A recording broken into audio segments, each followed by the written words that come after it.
El verdadero motor del imperio. Hollywood nos vendió la idea de que la cima del mundo romano estaba pavimentada por la sangre de los esclavos más fuertes y por los aplausos de la plebe. Pero la realidad es que los juegos de arena no generaban ganancias absurdas para el Estado. Eran, en verdad, un sumidero de dinero público y privado. Los hombres que realmente controlaban los rumbos de Roma veían la arena solo como un costo de marketing político para calmar a las masas. Para entender de dónde venía la verdadera riqueza de la mayor potencia del Mediterráneo, necesitamos salir de la sangre de la arena y entrar en el polvo de los negocios. La base primordial de la riqueza romana no era el oro saqueado en las guerras, sino el control absoluto e implacable de la tierra cultivable. Los patricios acumularon propiedades gigantescas llamadas latifundios, operadas por mano de obra esclava a una escala industrial nunca antes vista. El aceite de oliva y el vino eran el equivalente al petróleo de la antigüedad, y los senadores controlaban casi toda la producción. Cada jarra sellada representaba una ganancia neta absurda que regresaba directamente a los bolsillos de las pocas familias aristocráticas de Roma. Especulación, extorsión y finanzas.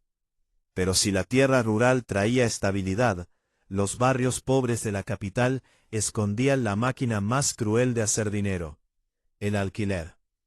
Hombres como Marco Licinio Craso crearon fortunas inmensas comprando edificios que se estaban incendiando a precios de ganga. Si el dueño no vendía la propiedad barata en ese mismo instante, la brigada de bomberos privada de Craso simplemente no apagaba el fuego. Después de ser reconstruidos con materiales de baja calidad, estos edificios se alquilaban nuevamente por valores abusivos a los ciudadanos desesperados. Fuera de las fronteras de Italia, la mina de oro de Roma respondía al nombre de Publicani, los recaudadores de impuestos privatizados. El Estado romano no recolectaba la mayoría de sus impuestos. Subastaba ese derecho a consorcios privados que extraían todo lo que podían del pueblo. Ellos pagaban un valor fijo a Roma, y todo lo que lograran extorsionar de más a las provincias quedaba directamente como ganancia pura para ellos. En las profundidades de la tierra, la máquina económica romana mostraba su faceta más sombría y lucrativa: las minas de plata de Hispania. Estas minas operaban 24 horas al día, 7 días a la semana, bajo condiciones tan brutales que la expectativa de vida allí era de pocos meses. Esta plata alimentaba la máquina de propaganda imperial, transformándose en los millones de denarios que compraban la lealtad de las legiones. Logística, monopolios y testas de ferro. Pero ninguna riqueza importaba más para la supervivencia y estabilidad del imperio que el control absoluto sobre el trigo de Egipto. Quien controlaba las flotas de granos controlaba el estómago de Roma, y quien controlaba el estómago de la capital mandaba en el Senado. La riqueza romana no dependía de la suerte en la batalla, sino de una logística contable impecable que gestionaba la escasez y la abundancia. Con las carreteras seguras y los mares limpios de piratas, las élites romanas podían gastar sus fortunas en lujos exóticos provenientes de la ruta de la seda. Debajo de los senadores, la clase de los caballeros, equites, levantó un verdadero imperio bancario, financiando campañas militares y obras públicas. Los intereses de los préstamos eran abusivos, y los bancos romanos no dudaban en tomar propiedades enteras de quienes quedaran morosos. Las carreteras romanas, famosas por mover legiones, fueron diseñadas principalmente para acelerar el flujo de mercancías y de información fiscal. El cargo de gobernador de una provincia era la oportunidad perfecta para enriquecerse ilícitamente a través de sobornos y desvío de fondos. Tras pocos años explotando los límites del imperio, estos hombres regresaban a Roma con capital suficiente para comprar barrios enteros. Toda esta riqueza acumulada externamente volvía al sistema en forma de sobornos electorales directos para garantizar nuevos cargos políticos. El mercado parecía libre y accesible para todos los ciudadanos, pero las reglas del juego estaban totalmente manipuladas por los carteles patricios. Hasta los artículos más básicos, como la sal necesaria para conservar la comida, estaban controlados por monopolios estatales concedidos a amigos del poder. La cerámica romana del tipo terra sigillata se producía en masa en fábricas en la Galia, y se exportaba por todo el imperio, generando ganancias corporativas. Por ley, los senadores tenían prohibido involucrarse en el comercio marítimo a gran escala, pero ellos usaban testas de hierro para burlar las reglas. Estos testas de hierro eran casi siempre libertos, ex-esclavos que se enriquecían operando los negocios sucios de sus antiguos amos. Ellos acumulaban tanta fortuna que sus villas competían en lujo con las de la vieja aristocracia, generando envidia y tensiones sociales en la élite. El crédito como sangre del imperio. Cuando el sistema comercial comenzó a fallar, el gobierno romano apeló al mayor fraude financiero de la historia: la inflación artificial. Disminuyeron la cantidad de plata pura en las monedas, manteniendo el valor nominal. El resultado fue la destrucción del poder adquisitivo del pueblo. Mientras las monedas perdían su valor, quien tenía riqueza real guardada en tierras y reservas de comida sobrevivió. La clase media quebró. La riqueza de Roma no fue erguida por héroes o por espectáculos de sangre en la arena, sino por un capitalismo de compadrazgo brutal y sofisticado. La próxima vez que mires al Coliseo, recuerda: el verdadero poder de Roma estaba en los contratos, en las tierras y en los impuestos. Si la tierra era el cuerpo del imperio, el crédito y los bancos eran la sangre que corría por sus venas comerciales. Lejos de los campos de batalla, las grandes fortunas se decidían en las basílicas del Foro, los verdaderos centros financieros de Roma. Los argentari operaban como los banqueros de la época. Custodiaban depósitos, cambiaban monedas extranjeras y emitían cartas de crédito. Para evitar el peligroso transporte de cofres de oro por carreteras llenas de bandidos, los romanos inventaron órdenes de pago escritas. Transportar dinero en efectivo por las provincias era un riesgo que poca gente poderosa aceptaba correr voluntariamente. Los ciudadanos más ricos dejaban sus tesoros protegidos en las bóvedas de los banqueros, quienes usaban ese capital inactivo para hacer nuevos negocios. La tasa de interés estándar en Roma giraba en torno al 12% anual, pero en momentos de crisis se disparaba de forma ilegal. Los préstamos eran herramientas de dominación. Si no pagabas los intereses, tu casa, tus tierras e incluso tus hijos se convertían en propiedad del banco. Hasta los generales más famosos dependían de los bancos privados para financiar el inicio de sus campañas de conquista en el extranjero. Al inicio de su carrera, Julio César acumuló una de las mayores deudas personales de la historia de Roma, para poder comprar apoyo político. Cuando César conquistó la Galia, pagó a todos sus acreedores, con intereses, y se convirtió en el hombre más rico del planeta. El tesoro público de Roma, el aerarium, se guardaba en el subsuelo del templo de Saturno, mezclando religión y finanzas.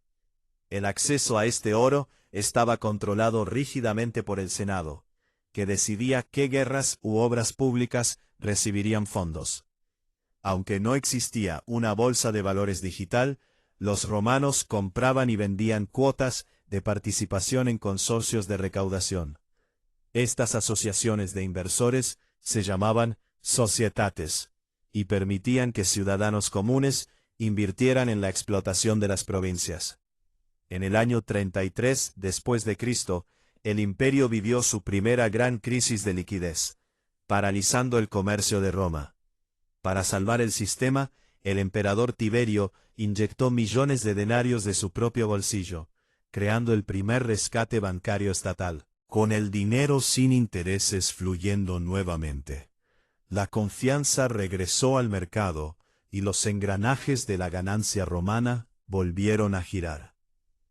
El mundo descubrió que la fuerza de Roma no estaba solo en el filo de la espada, sino en la capacidad de mover fortunas enteras con un pedazo de papiro.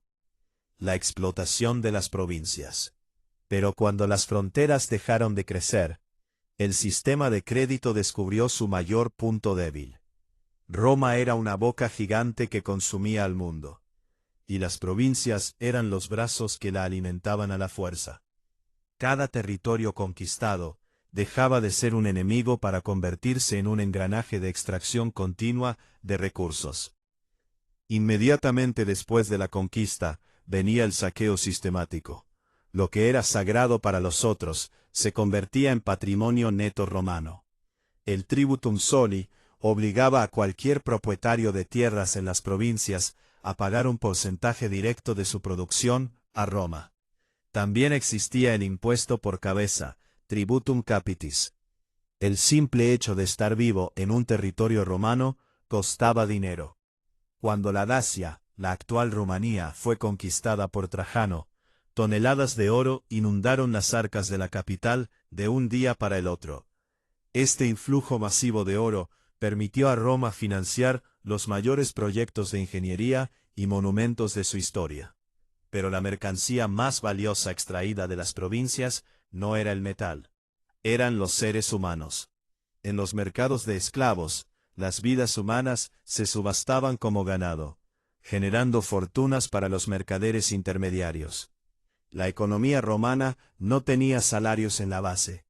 Toda la infraestructura dependía del costo cero de esta fuerza de trabajo brutalizada. Además de Egipto, Sicilia funcionaba como una fábrica de calorías a cielo abierto, dedicada exclusivamente a alimentar a la plebe romana. Mantener el suministro de granos estable era la única forma de evitar revueltas en la capital, que ya superaba el 1.000.000 de habitantes. La ruta Alejandría-Roma era la línea de suministro más crítica y lucrativa del planeta en la antigüedad. La Galia, antes vista como una tierra de bárbaros, rápidamente se transformó en una de las mayores productoras de vino del imperio. De Hispania venía el garum, una salsa de pescado fermentado que era el condimento más caro y codiciado por 10 de cada 10 ricos de Roma.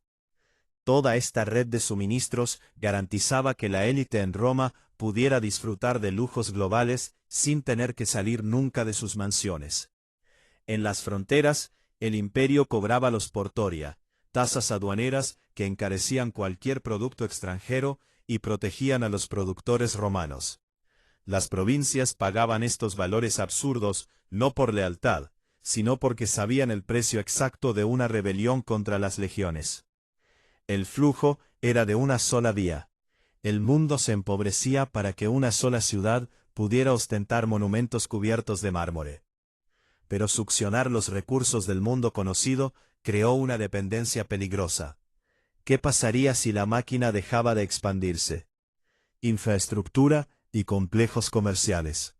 El mármol era el símbolo máximo del estatus romano. Las canteras eran vigiladas de cerca por carteles que manipulaban la oferta global. La red vial del imperio reducía drásticamente el costo del transporte doméstico, permitiendo márgenes de ganancia mayores para los productores socios.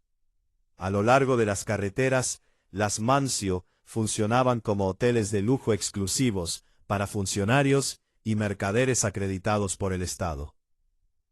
El desecho de materiales generaba un mercado secundario. Nada se perdía. Los vasos viejos se trituraban para hacer pisos impermeables.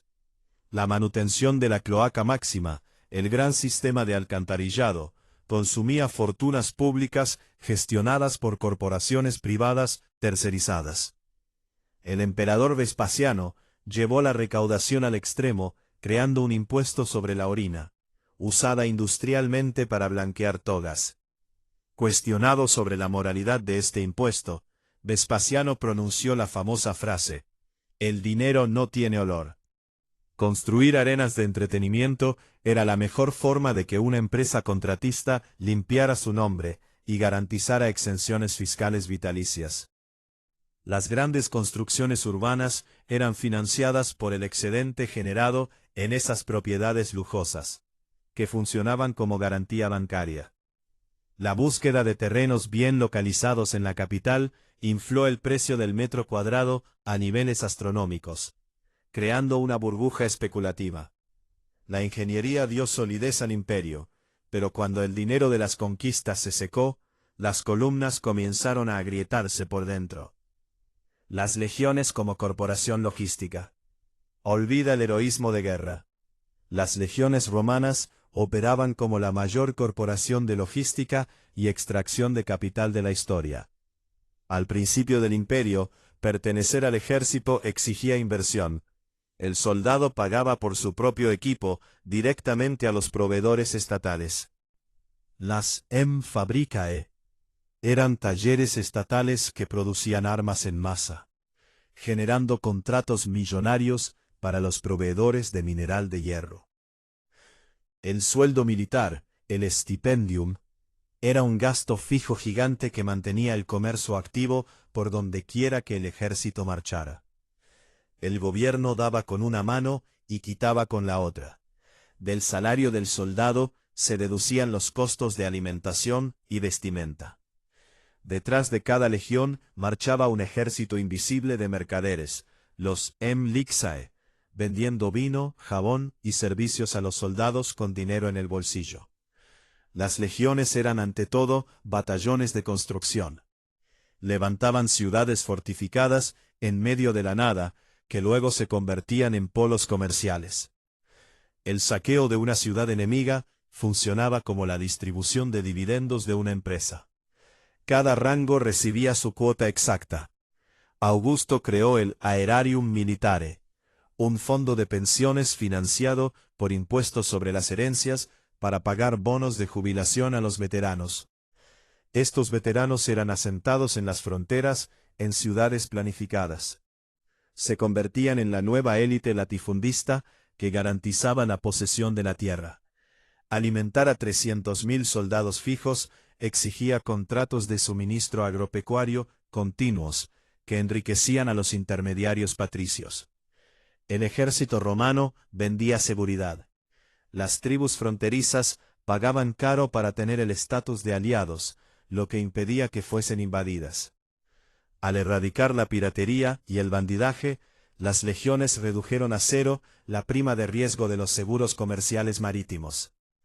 Lejos de los ojos de Roma, la corrupción a pequeña escala en las fronteras permitía flujos comerciales que escapaban totalmente del fisco imperial. Cada unidad militar consumía miles de metros cuadrados de cuero de alta calidad al año, generando una demanda industrial para las curtidurías. Las famosas sandalias de clavos, las caligae, necesitaban ser reemplazadas cada pocas semanas de marcha, alimentando contratos de metalurgia local. La logística militar exigía decenas de miles de animales de carga todos los años. Los criaderos de Numidia se enriquecieron proveyendo esta fuerza de tracción. Cuando los contratos de suministro se retrasaban o fallaban por corrupción, legiones enteras podían amotinarse contra sus generales. Al final del día, la principal función militar era garantizar que los recaudadores de impuestos civiles pudieran trabajar sin resistencia en las provincias. El ejército garantizaba la entrada del dinero. Pero cuando el costo de mantener a estos soldados superó la recaudación, el imperio quebró. Ostentación y desperdicio. El capital acumulado no se quedaba quieto en los bancos. Se transformaba en exhibiciones pornográficas de estatus social y desperdicio. Una simple mesa hecha de madera exótica africana, de tuya, podía costar más que una hacienda entera con todos sus esclavos. Las perlas eran la obsesión de las mujeres ricas, quienes gastaban fortunas de sus herencias para ostentar las mayores joyas venidas de Oriente. La seda china llegaba a Roma valiendo su peso exacto en oro puro, drenando las reservas de metal precioso del imperio hacia el oriente. Los vasos y copas de vidrio de colores, hechos en Egipto, eran artículos de colección disputados por los senadores, para impresionar a sus invitados. La alta gastronomía romana apreciaba la excentricidad. Platos con miles de lenguas de aves raras eran servidos en los banquetes. Beber vino helado en el verano era la cumbre del desperdicio de lujo. El hielo era traído desde las montañas mediante redes de transporte rápido. El Senado intentó crear leyes suntuarias para prohibir el gasto excesivo en lujos extranjeros. Pero la élite simplemente ignoraba las reglas. Poseer estatuas griegas originales era la firma cultural que separaba a los viejos patricios aristócratas de los nuevos ricos libertos. En algunos banquetes imperiales, chorros de agua de rosas y lluvias de pétalos cubrían a los invitados hasta el límite de la asfixia. Oradores famosos como Hortensio lloraban la muerte de sus anguilas de compañía, mantenidas en acuarios privados que costaban fortunas de manutención. La tinta púrpura, extraída de miles de raros moluscos murex, estaba reservada por ley solo para los rangos más altos y las ropas del emperador. Toneladas de marfil africano eran importadas para hacer muebles, joyeros y cetros, acelerando la extinción de la fauna local. Las esmeraldas traídas de Egipto y de Asia Central eran talladas de forma simple para mantener el tamaño máximo de la piedra y ostentar riqueza bruta. Mantener un linaje exigía costos, como encargar máscaras de cera realistas de los fallecidos para ser usadas en funerales públicos teatrales. El patrocinio de poetas e historiadores, conocido como mecenazgo, se usaba para construir la reputación de generosidad de la familia y garantizar su legado. Los ricos gastaban fortunas inmensas construyendo mausoleos colosales a la orilla de las carreteras, para que ningún viajero olvidara sus nombres. Alimentar al pueblo en cenas públicas no era caridad, era una inversión electoral directa para comprar votos y mantener la estabilidad social. Emperadores como Nerón llevaron el desperdicio al límite, construyendo palacios gigantescos revestidos de oro en el centro de tierras confiscadas al pueblo. El lujo extremo enmascaraba una verdad incómoda. El capital de Roma estaba concentrado en menos del 1% de la población. El colapso del sistema. Ninguna máquina de extracción dura para siempre. Cuando se alcanzaron los límites geográficos, el castillo de Naipes se derrumbó. Bajo el emperador Adriano, Roma dejó de atacar y pasó a defenderse. Sin nuevas conquistas, el flujo de esclavos y oro gratis se secó. Sin guerras de expansión, el precio de los esclavos se disparó en los mercados, volviendo económicamente inviables los latifundios agrícolas. Para sustituir a los esclavos, los dueños de las tierras crearon el colonato, atando a los campesinos libres a la tierra en un sistema prefeudal. Con la devaluación continua de la moneda por parte del gobierno, los precios se dispararon. El dinero de metal ya no valía el costo de su fabricación. El sistema financiero se desplomó a tal punto que la gente abandonó las monedas y volvió al comercio por trueque directo. El emperador Diocleciano intentó congelar todos los precios del imperio mediante un decreto bajo pena de muerte, creando el mayor mercado negro de la historia. Huyendo de los impuestos abusivos y del caos urbano de la capital, las élites abandonaron las ciudades y se aislaron en sus villas fortificadas. Estas propiedades rurales se volvieron totalmente autosuficientes, produciendo su propia comida, ropa y armas, lo que rompió el comercio global.